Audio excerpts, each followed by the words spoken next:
అందరికీ మరణాత.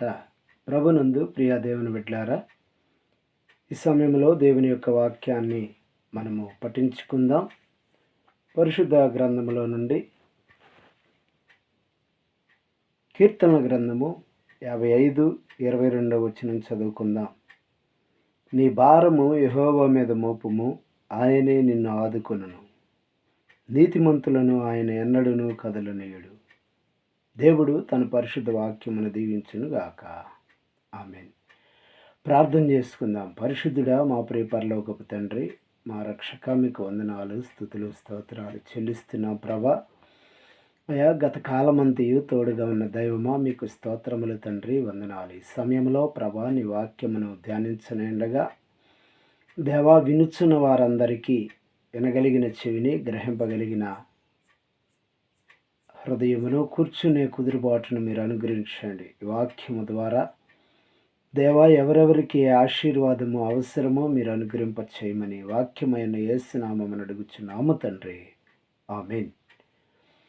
ప్రభునందు ప్రియ దేవుని బిడ్డలారా, చదువుకున్న వాక్య భాగాన్ని మనం ధ్యానం చేసుకున్నట్లయితే, ఈ చదవబడినటువంటి వాక్య భాగంలో భక్తుడైనటువంటి దావీదు గారు సెలవిస్తున్నటువంటి మాట ఇక్కడ మనం చూస్తూ ఉన్నాం. నీ భారము యెహోవా మీద మోపుము. ప్రియులారా, ఈ సమయంలో భారము అనగా ఏమిటో మనము కొద్ది నిమిషాలు ధ్యానం చేసుకుందాం.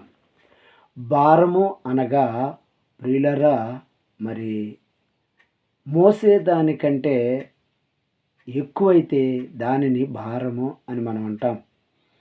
గనుక గమనించినట్లయితే ప్రభునందు ప్రియ దేవుని బిడ్డలారా, ఈ సమయంలో మనం ఈ లోకంలో చూసినట్లయితే ప్రతి ఒక్కరి బ్రతుకులు, కుటుంబాలు ఎలా ఉన్నాయంటే భారముగా ఉన్నాయి. అయితే ప్రభు ఏమంటూ ఉన్నారు అంటే, ప్రభునందు ప్రియ దేవుని బిడ్డలారా, మత్తయి సువార్త 11:28లో మనం చూసినట్లయితే, ప్రయాసపడి భారం మోసుకొనుచున్న సమస్త జనులారా నా యొద్దకు రండి. ఎవరి దగ్గరికి రావాలండి? ప్రభు యొద్దకు రావాలి. ప్రభు యొద్దకు ఎవరైతే వస్తారో ప్రియులరా, వారి భారములను ప్రభువు ఏం చేయనన్నారంటే తీసివేయనన్నారు.